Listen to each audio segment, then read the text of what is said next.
Hey everyone, mindlessbile here, and we're back for part 2 of Friday the 13th, the game's virtual cabin. Unfortunately, I did have to break it up into two, like I didn't want to, but like I said, I wanted to keep it so people could actually sit through it. This one's only about 15 minutes long, plus whatever I had here in the front. And before we get started, I'd like to note that the first video did better than any video I have ever released. I mean, I really wasn't trying to ride the hype for this. I really don't intend to put too much stuff out for the game like I did for No Man's Sky, but in just 2 days, I got 127. I'm almost up to 130 views for this video. My top views for a video was like 140, and that was a No Man's Sky kind of hype video. And that took like a month or so for it to get up to that number. Even past the game had been released, it didn't get that high yet. So, hey, thanks for the support, guys. And I really hope you're clicking on those links that I'm putting on the bottom of these pages to give the guys who are actually making this game the support. And hope people are picking this game up and then I'm helping them out to some degree. As I state later, hopefully they'll give me a beta copy so we can be playing this and making videos before the game comes out. Because as I said, we do not know when it's coming out. It only said fall 2016, and it might get pushed back further. We might not see it till 2017. So give them all the support and money that they need, and maybe we can get it. Because one of the reasons why they ask support is because they don't want to have to answer to nobody for this game. They don't want to have to censor it, put filters on the executions. And definitely watch that 13 execution trailer. That's worth your 3 minutes, trust me. It is an amazing trailer. But yeah, we're going to get started here. So see you guys at Crystal Lake. Alright, moving on.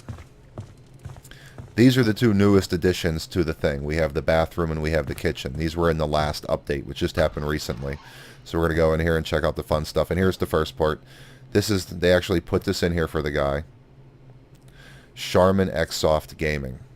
This is an actual YouTuber here who was so beliked by the developers that they put this little nod to him in it because he's such a Friday the 13th fan and such a fan of the games. And his link will be in the thing. He's a pretty cool guy.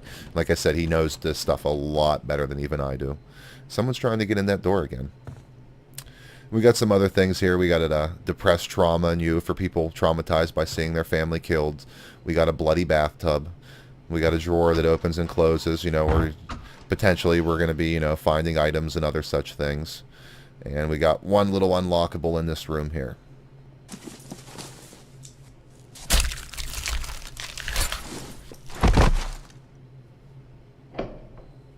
Alright. Now let's move on to the kitchen.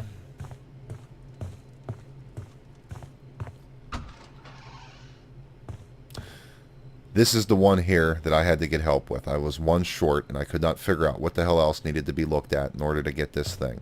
And it is this goddamn frying pan. There's no blood on it. There's no distinction. You know, I looked at this stuff on the stove several different times, but it was this little tiny saute pan here.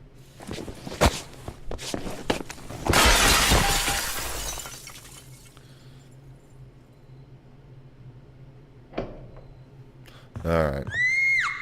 Then we got a calendar with one of the old cabins from the first film put into it.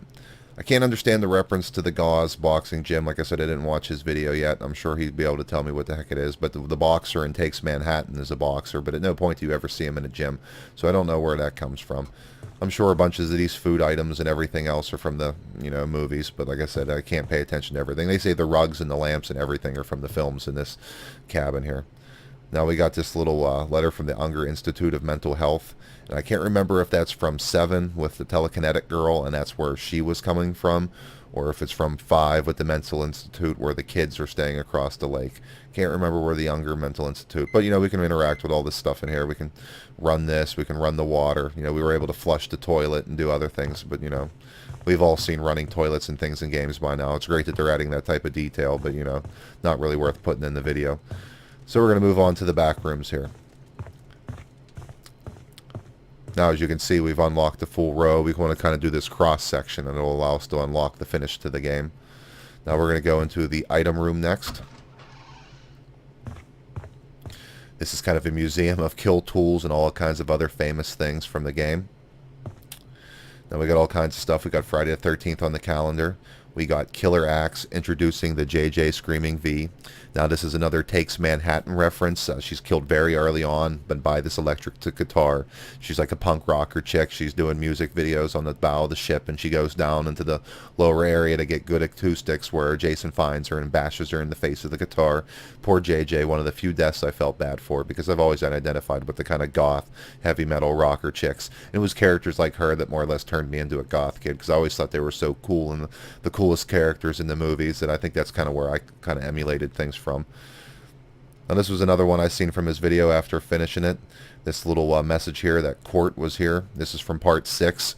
Court is a character in part 6. He's the holes in my jeans, crazy kind of asshole character, and he got a great death. And he's actually in an RV, you know, banging a chick whenever Jason gets him, and he's driving along. Jason crashes the RV. It's a cool part. Here we have a note for the SS Lazarus, which is another reference that Takes Manhattan. The Lazarus is the name of the boat that the Jason gets on, that they're trapped on with until they make it to, or they have to jump off the boat. The boat basically sinks and catches on fire. But, you know, they have to go to Manhattan. That's a reference to this, plus the reference of Lazarus itself, you know, a mythological character rising from the dead. We can turn the little police car on and off. We can also go over here and turn this boat motor on and off. We'll turn that back off. Here's another unlockable here, the Jarvis family. And Tommy Jarvis, once again, the character played by Corey Feldman, who kills him in 4, comes back in 5 and 6.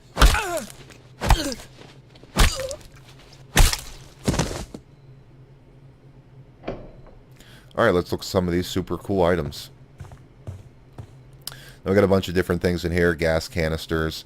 We got the basic hatchet. I mean, he's killed people in hatchet with 1 and several other ones. The pickaxe, I think, was mostly in part 2, and it wasn't until the end he actually gets poor Ginny in the leg with it. His classic machete, that if we leave our thing on here for long enough, there we go.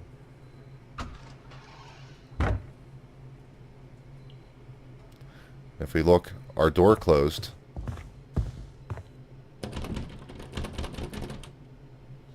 Spooky. Now the pitchfork, he killed a lot of pitchfork in the 3D one. He killed, tried to beat a guy to death with the pipe wrench in the one, but he comes back. The spear was used. I can't remember which one the spear was used in.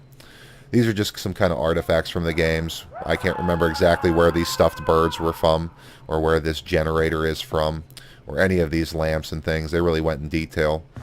The pinball machine. God, I can't even remember where the hell the pinball machine came from. I was wondering that. And like I said, I watched the movies like twice, and I still can't remember that. We got the bear trap. The only time the bear trap was ever used was in the reboot. I don't know where in the world else the bear trap would have came from. We got some medical spray. I imagine this might just be stuff we're using in the game, like a medical spray. That's how we're going to heal ourselves. The car keys out for cleaning. Huh. Very funny. The firecrackers, I imagine, are going to be a distraction device. I don't think there was ever firecrackers used in any of the films. And the pocket knife. I'm not sure where the pocket knife comes from. I hope it's not a weapon in the game. We got the CB radio here, which we can activate and unactivate. We got a few other good weapons here. We got the 2x4, the fire poker, and the hatchet. I mean, he's killed a good amount of people with the fire poker. That was another 3D version kill. Got a basic break open 12 gauge shotgun up here.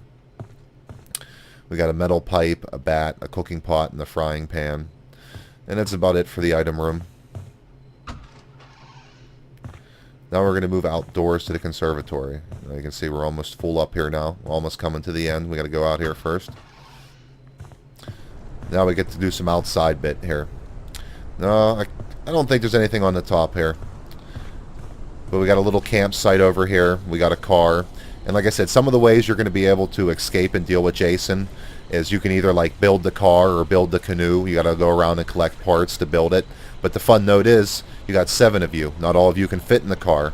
Not all of now. Here's another little good Easter egg, the American Discover card. This was from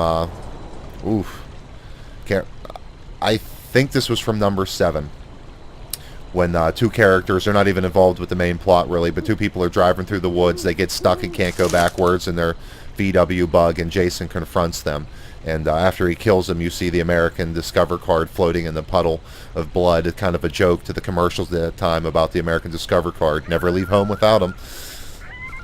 And I wouldn't even know that unless I didn't watch the special edition of my DVD collection and catch the joke, because I was young at that time and really wouldn't have understood that joke and would have never understood that. So, alright, we got a little campsite up here. You can sit down in these chairs if you want and kind of relax by the fire. But the fun bit for the campsite is over here in the porta-john. What waits us in the porta-john? One of the counselors. He is actually the main counselor, Kevin, the head counselor. He's killing me. Which is surprising he had time to write that while he's getting killed. Now we got a graveyard over here.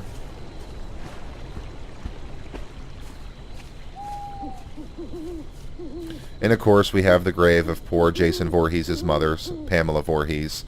And this is another unlockable.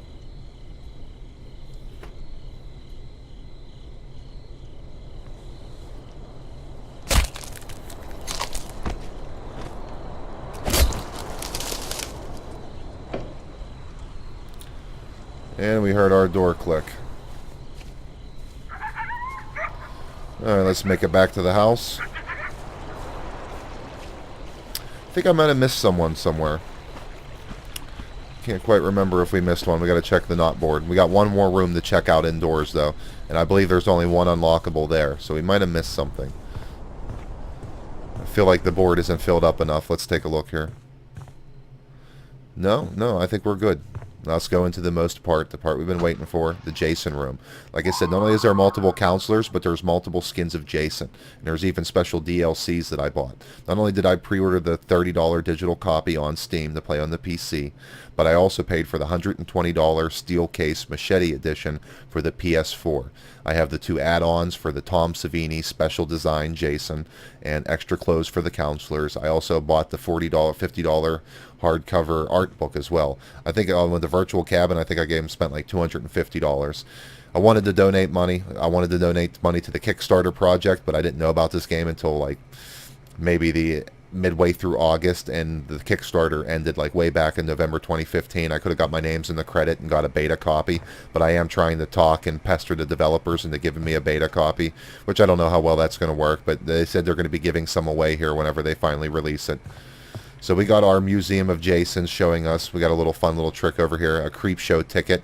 When not only did George Romero and Stephen King both work on this film, but Tom Savini did the special effects for it. We can go ring the little bike bell over here. Now we have our Museum of Jasons. All of them still aren't here yet. There's multiple skins of Jasons from the various films. But it starts off here with Part 2 Jason, which is Sackhead Jason. And they got a little bit of information here on about him. But it's basically him before he finds his iconic hockey mask. Now we go over here. We got Part 3 Jason. There it is. This is where he...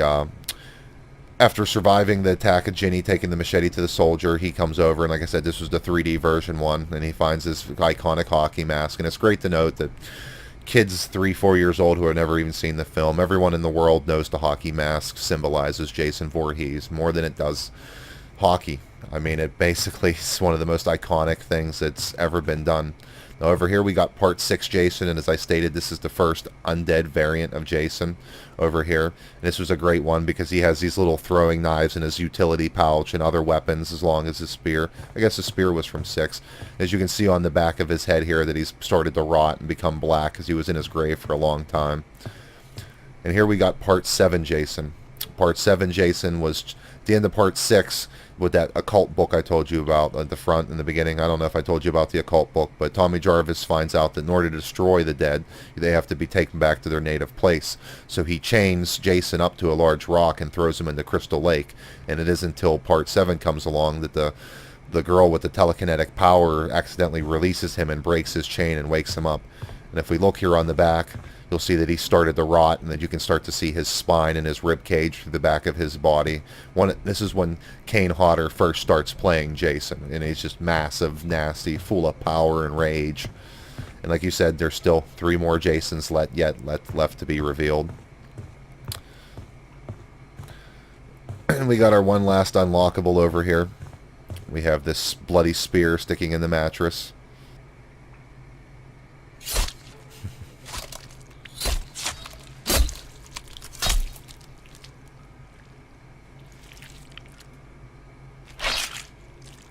one more, you know. And I believe that's our last unlocked. So let's go up and wrap things up. Hopefully this video didn't run too long, but hopefully I can keep it all in one part. I don't want to break it up. If there's any updates, like I said, when we get some new counselors or stuff in here, I'll do little catch-up videos to show you guys what's up. But now, yep, we've unlocked all the things. So we're going to press C.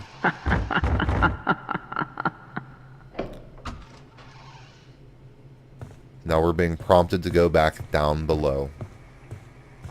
And as you can see, back there, another room has opened up. Our final room. Meanwhile, the first time, I mean, it took me like 2 hours to find all these things until I gave up and actually looked at the video for that last one. But I had a great time doing this, and I know it's kind of a spoiler video, so you guys probably won't want to check it out. I probably shouldn't have spoiled it. But in here we find the severed head of Pamela Voorhees. And I was kind of hoping that it would take me outside to show me this into Jason's shack from part 2, but, you know, it is just a little kind of bonus thing for us, and I still appreciate the hell that the game developers did this for us. And I can't wait for their game. I'm so excited about it. I'm so pumped for this. These guys are great. They're, like I said, they talk to everyone on Twitter and Facebook. They always answer and like your tweets, and always answer your questions, and they've just been great guys all together. My boy.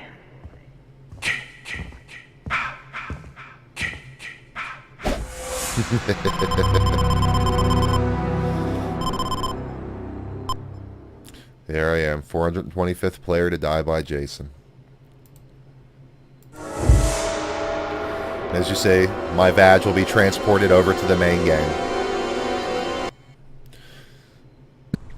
But that's it, guys. I really hope you enjoyed this. I mean, I know maybe it wasn't as epic as I thought it would have been for my 100th video, but I enjoyed the hell out of it, and I was very glad to have waited not only for my 100th video, but for the first day of October, my favorite month, to share this with you. So this is mindlessbile. I hope you enjoyed this video. Hit the like button and subscribe. Go onto that Charmin Xsoft Gaming and definitely hit the subscribe button to him, as well as the Gun Media page for any updated information on this project. Feel free and go donate money or buy the game, get involved with this. Any PC players on my subscribers and my friends, and any PS4, since I'm going to eventually get one, please pick this game up so we can play this. I'm very excited, and I would like to have some of my friends to play this with me. So like I said, hope you enjoyed watching, and I hope to see you at Camp Crystal Lake.